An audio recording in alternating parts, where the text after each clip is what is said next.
Siapa yang menunjukkan suatu kebaikan, dia dapat balasan pahalanya. Ternyata apa yang kita dapat itu adalah mimpi-mimpi kita di masa lalu.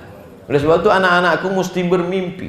Makanya kalau ada teman yang tertidur, jangan marah, dia sedang bermimpi tentang masa depan. Enggak apa-apa Ustadz, saya nggak pernah marah nggak pernah saya marah di ceramah di mana-mana sama santri. Coba tonton di video. Kenapa? Karena mereka itu saya kalau ke pesantren, saya tidak merasa sebagai ustadz. Saya di mana-mana kalau ceramah ke pesantren, saya ingat dulu waktu jadi santri. Kalian masih lumayan dengan ceramah. Kami dulu itu banyak teman-teman itu waktu sholat subuh, sujud pertama sekaligus sujud terakhir. Nggak mau bangun. Itu makanya santri Qur'aniyah luar biasa. Ustadz Somad ceramah, mereka masih mendengar. Kami dulu ada mudabbir kelas 5 itu mudabbir kemana-mana bawa sorban. Ini tangan nih nggak terhitung tak berapa kali kena batang sapu. Yang paling kejam itu adalah qismul lughah dengan qismul ta'lim habis sholat maghrib. Saya masih ingat yang mukul saya pakai sapu itu. Saya enggak dendam, cuman kalau dia ngundang ceramah saya enggak mau.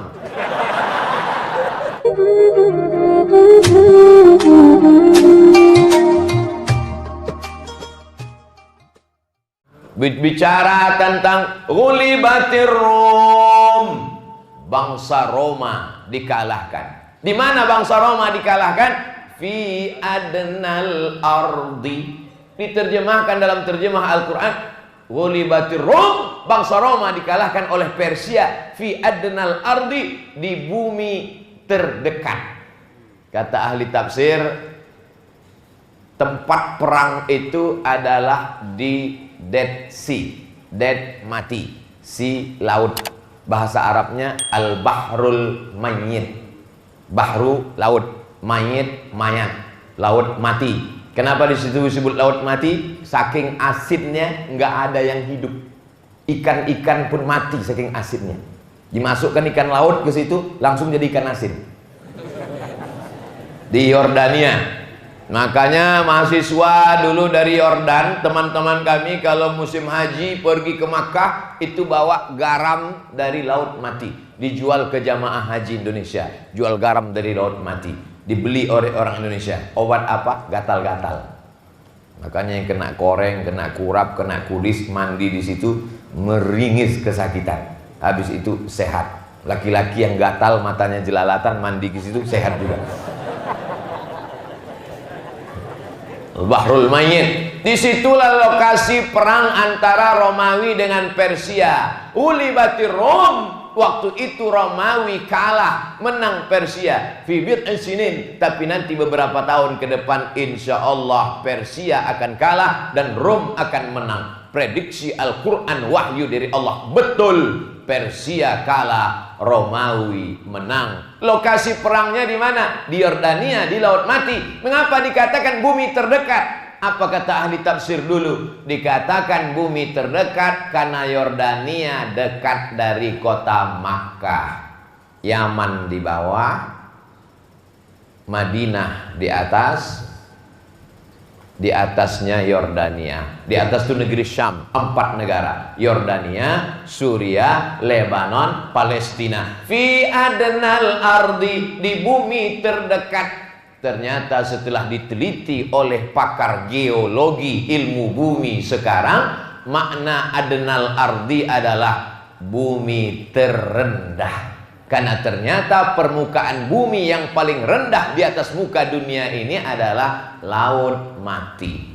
Siapa yang bisa mengungkapkan itu? Pakar geologi ilmu bumi yang mengkaji mana bumi terendah, mana bumi tertinggi. Oleh sebab itu ilmu-ilmu pengetahuan ini akan menunjukkan mukjizat-mukjizat Al-Quran. SPOG spesialis kandungan menunjukkan mukjizat Al-Quran tentang penciptaan manusia. Pakar geologi menunjukkan mukjizat Al-Quran tentang kehebatan ilmu bumi. Janji Allah Ta'ala, sanurihim ayatina fil afaq. Kami akan tunjukkan ayat-ayat tanda-tanda kebesaran kami di atas muka bumi, di dalam diri mereka. Hatta yatabayyana lakum annahul haq. sampai mereka yakin bahwa Al-Quran ini datang dari Allah. Wa ma yantiqu 'anil hawa in huwa illa wahyun yuha. Jadi Al-Quran ini agamanya orang cerdas. Al-Quran ini kitabnya orang yang smart, orang pintar. Makanya nanti orang Eropa, orang Amerika berlomba-lomba masuk Islam setelah mendengarkan ceramah santriwan pesantren Qur'aniyah. Amin ya Allah.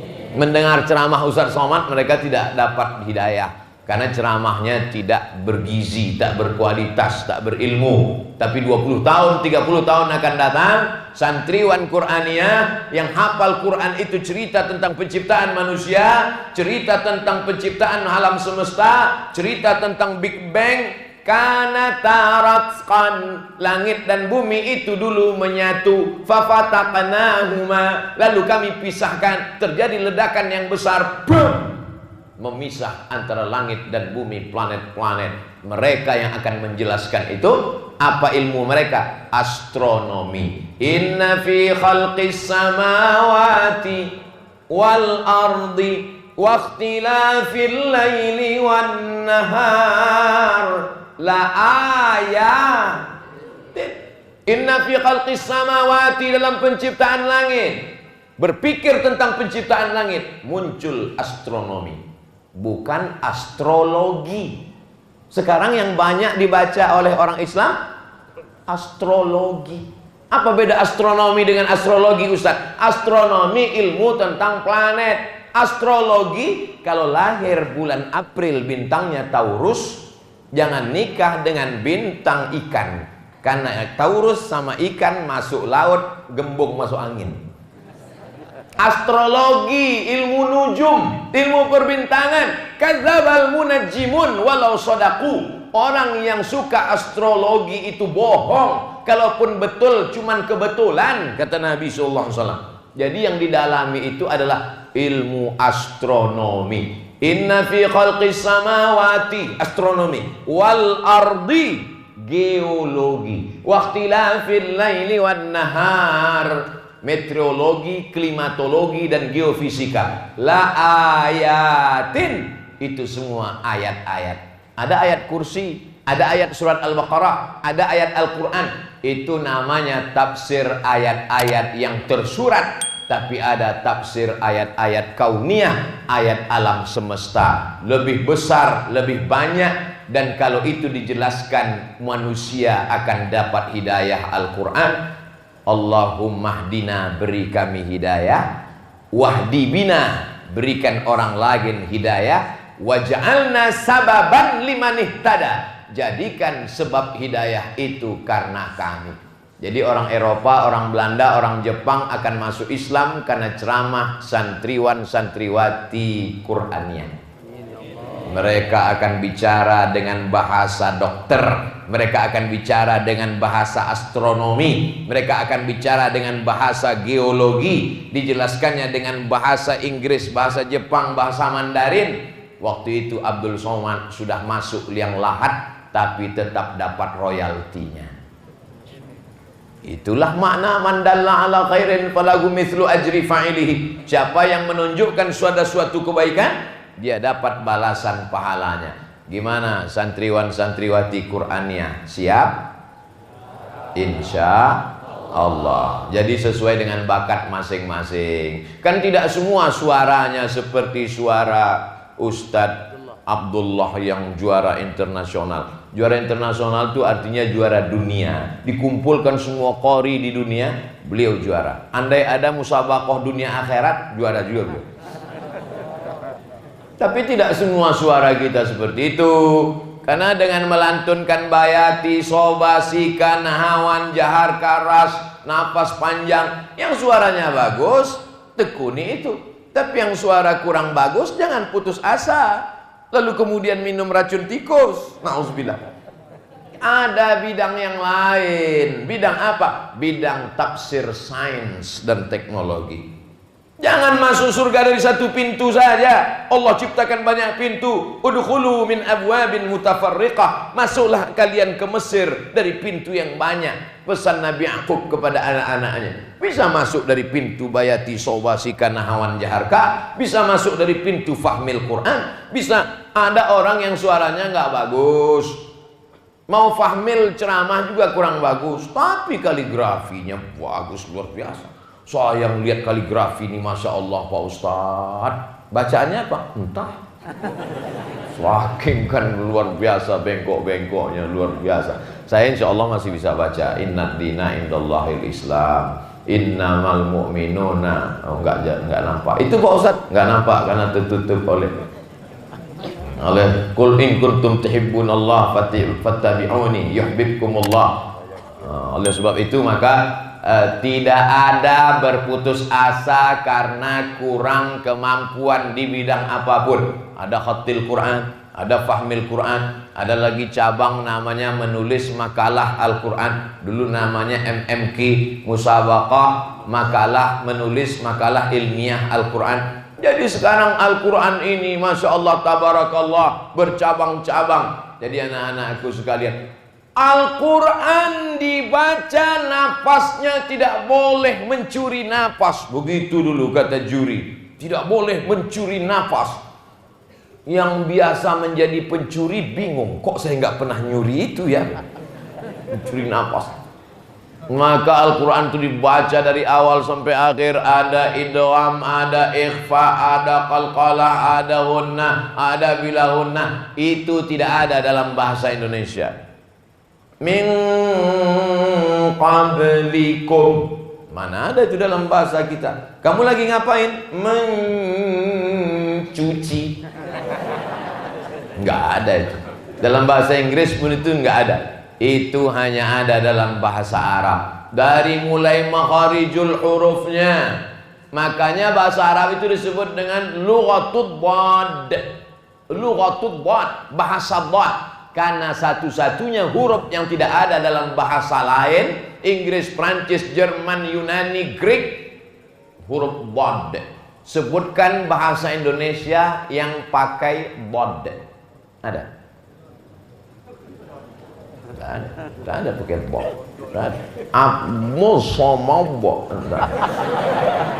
Tidak ada bahasa Indonesia yang pakai dhad. Makanya disebut bahasa Arab itu lughatul dhad. Po tak ada.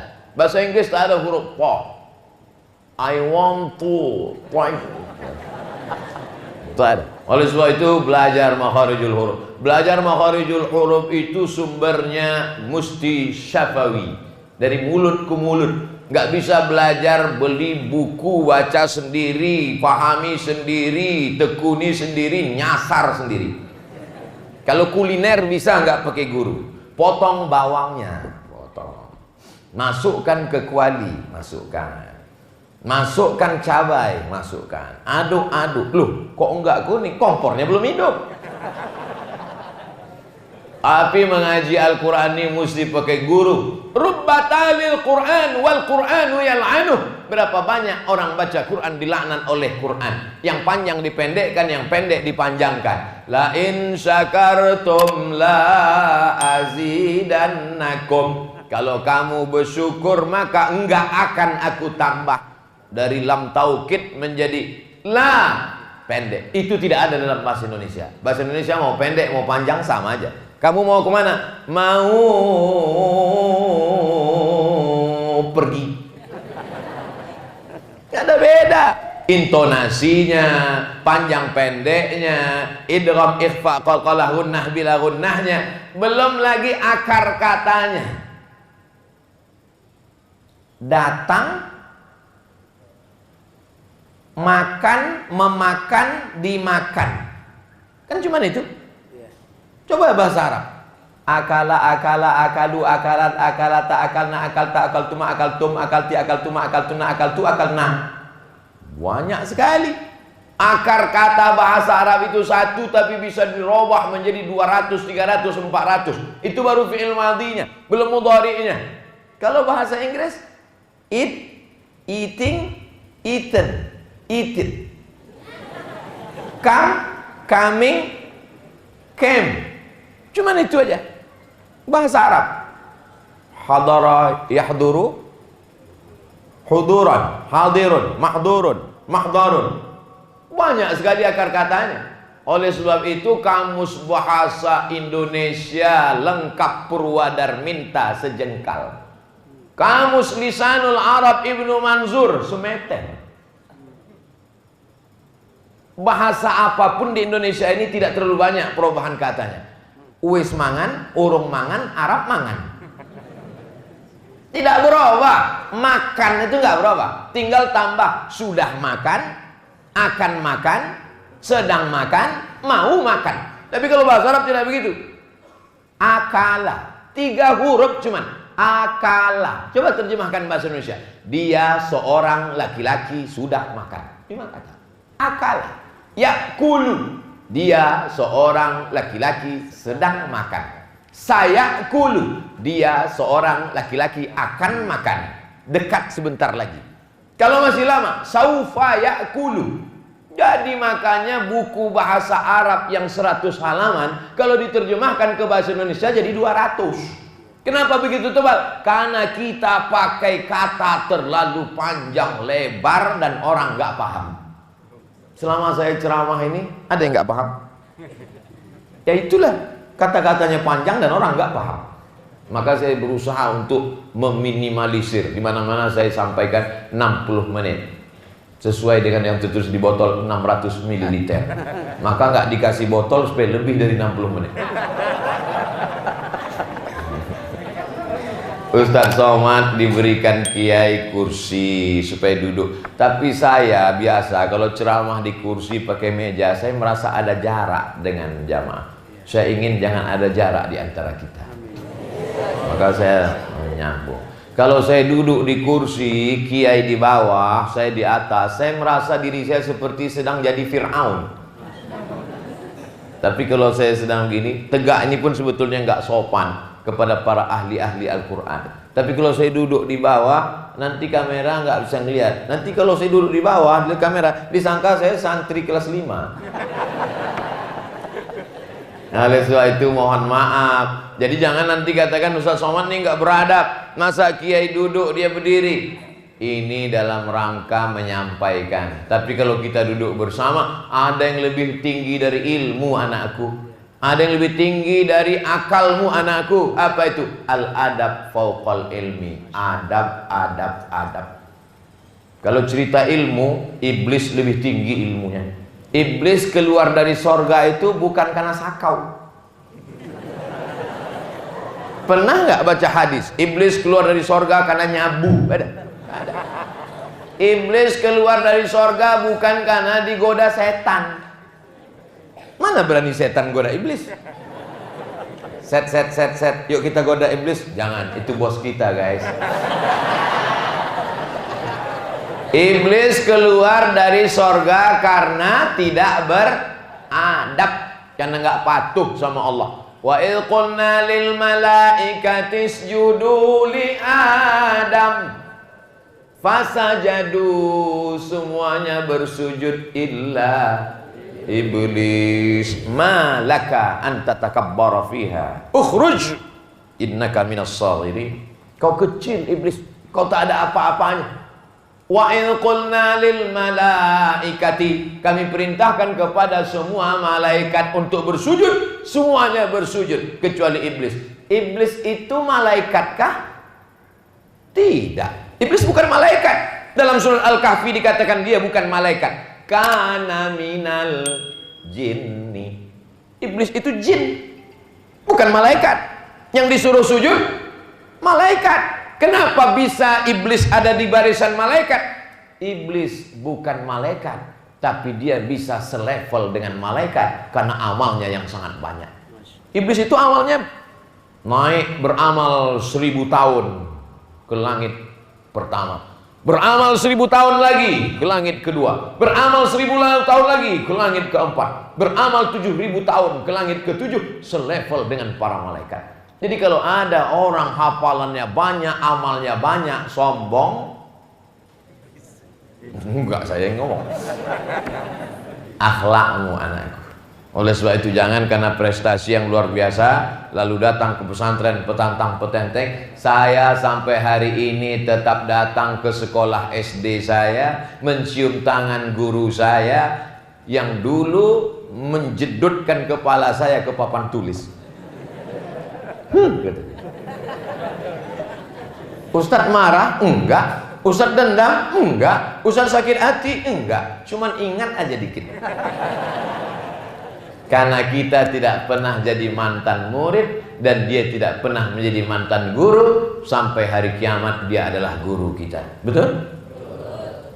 Enaknya jadi guru adalah setiap amal anakku semuanya mengalir kepada guru-guru. Guru yang digugu dan ditiru.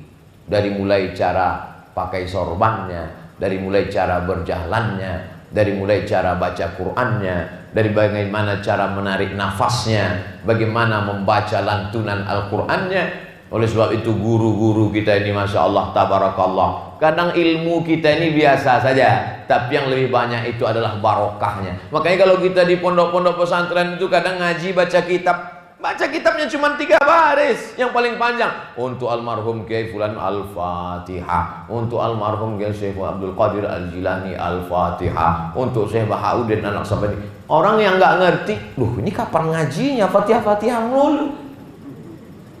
Wattaqullah wa yu'allimukumullah. Kalau kau takut kepada Allah, maka Allah yang mengajarkan engkau ilmu. Wa 'allamnahu min ladunna ilma. Coba baca tafsir Abu Ja'far Ibnu Jarir At-Tabari, 24 jilid, 24 juz tafsir At-Tabari. Itu nggak masuk akal dengan sanad-sanadnya lengkap. Dari Imam Ad-Dhahhak ke Ibnu Abbas, dari Jabir, dari kemudian Imam, dari mana sanad-sanad itu lengkap semua. Padahal waktu itu Imam Abu Ja'far Ibnu Jarir At-Tabari nulis tafsir itu tidak pakai bantuan laptop dan www.google.com. Murni dengan akalnya. Dari mana dia dapat itu? Wahyu? Tidak, karena wahyu sudah berakhir dengan datangnya Nabi Muhammad SAW. Dia dapat dari mana itu? Dari barokah guru-gurunya. Oleh sebab itu jangan pernah melawan guru. Guru itu mudah saja, sami'na wa ata'na. Di Pulau Jawa, di India namanya guru. Guru itu bahasa India. Sedangkan di Pulau Jawa namanya kiai.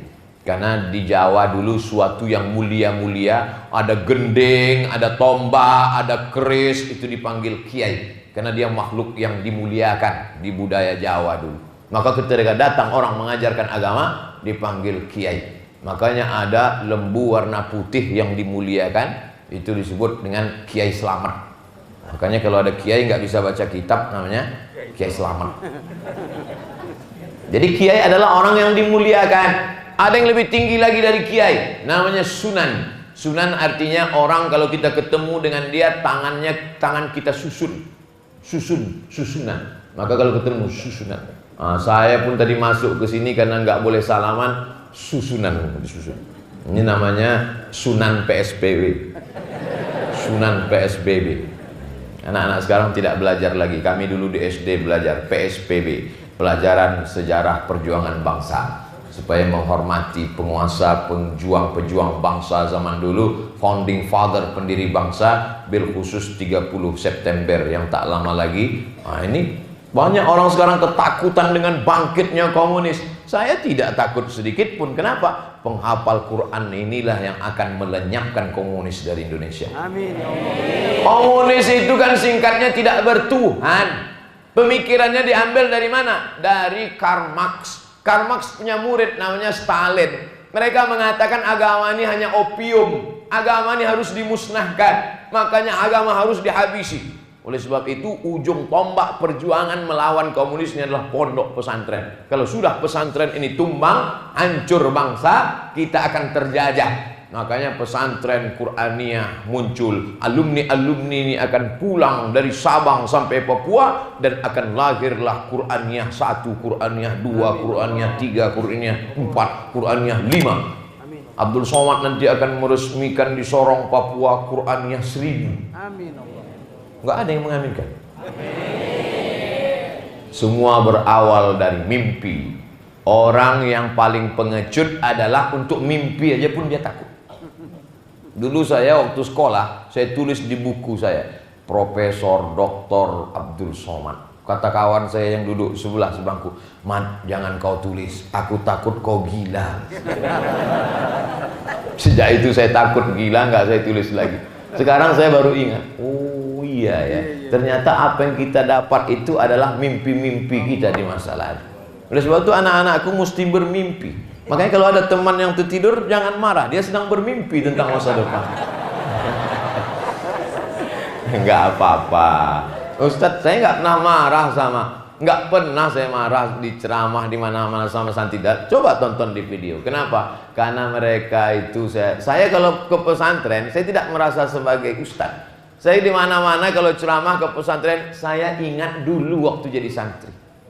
Kalian masih lumayan dengan ceramah. Kami dulu itu banyak teman-teman itu waktu sholat subuh, sujud pertama sekaligus sujud terakhir.